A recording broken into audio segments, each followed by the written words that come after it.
Assalamualaikum warahmatullahi wabarakatuh. Puji syukur kula panjataken dumateng Gusti Allah ingkang sampun paring rahmat saha hidayahipun dumateng kita sedaya.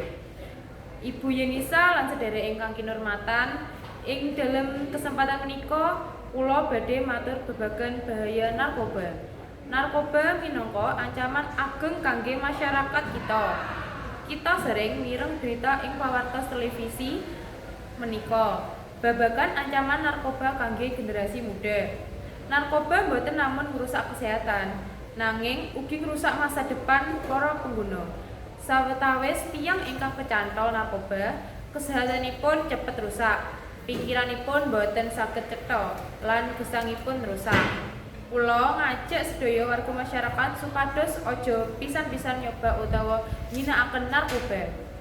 Monggo kita gunakaken wekdal kanthi migunani, nindakake kegiatan positif kados olahraga, sinau lan ngisi wektu luang kanthi hal-hal ingkang produktif.